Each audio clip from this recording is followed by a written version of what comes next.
Pigalle. Pigalle qui va nous interpréter la salle du bar tabac de la rue des Martyrs. Ils sont sur notre plateau. Il y a eu un accordéon martyr tout à l'heure lors d'un déchargement hasardeux, mais j'espère que tout est arrangé. Pigalle.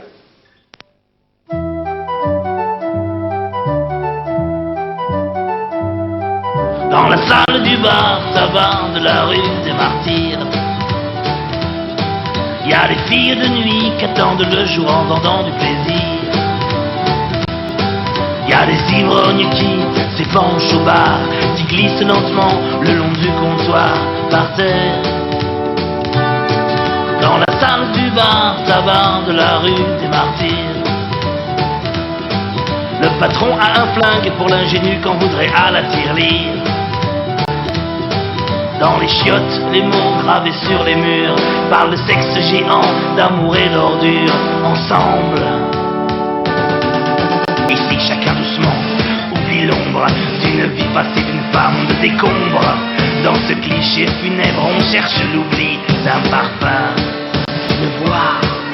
On éteint l'impact encore brûlant de lèvres entr'ouvertes, humides et douces. Dans la salle du bar tabac de la rue des Martyrs, certains soirs tout à coup dans un coin on s'arrête de rire. Et quand brusquement les larmes sortent, tout le monde dégage, se jette sur la porte en verre. Dans la salle du bar tabac de la rue des Martyrs, il y a des seringues vidées goulûment dans des bras sans avenir.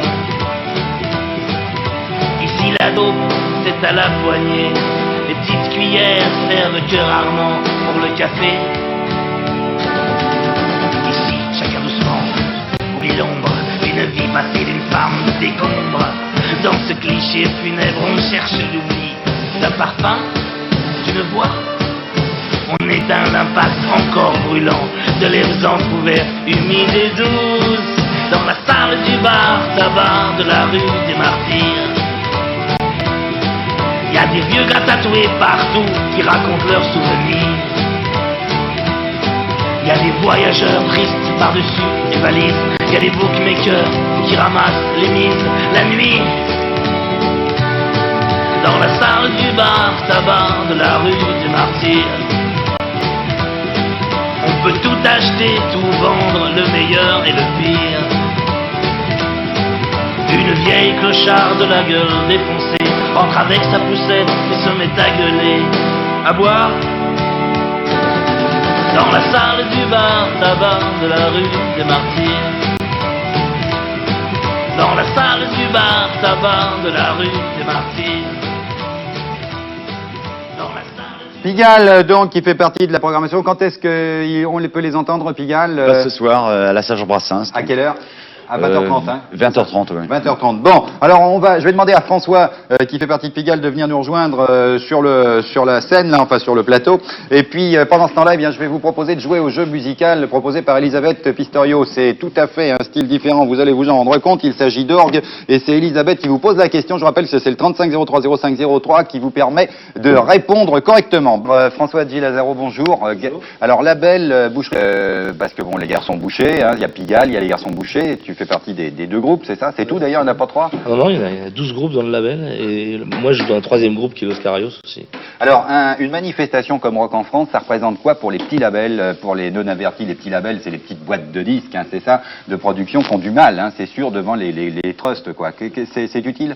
Bah, nous, c'est évident qu'on n'a pas les moyens de promotion et de propagande, entre guillemets, qu'ont les grosses compagnies, donc il est évident que pour nous, un vecteur de promotion, c'est la scène. Et donc évidemment Rock en France qui touche un peu toutes les grandes villes de France en a très très peu de temps, permet pour beaucoup de gens de découvrir nos groupes sur scène et donc d'avoir envie d'acheter les disques. Ouais. Donc c'est quand même un élément vendeur, quoi. Bien sûr, c'est tout à fait positif pour nous. Alors toi qui comme ça tourne avec en particulier Rock en France dans d'autres villes de France, tu disais tout à l'heure d'assez grandes villes de France, est-ce que tu as remarqué déjà des différences de public par exemple? Est-ce que la Normandie c'est plus froid, c'est plus difficile d'armer au niveau du rock ou quoi? On pourra vous dire ça ce soir. Parce que mais c'est sûr que bon, non mais je pense que déjà il y a une tradition un peu en Normandie de rock, toujours, il y a toujours eu un intérêt, un public rock en Normandie, ce qui n'est pas toujours le cas de toutes les régions de France. Ouais. Donc nous, on se fait pas trop de soucis quand quand on vient jouer à Caen, quoi. Donc je pense que ce soir ça se passera bien. Ok, bah je pense aussi que ça se passera bien. Tu restes avec nous, François. Pour l'instant, on va retrouver la chasse, la question chasse du jour.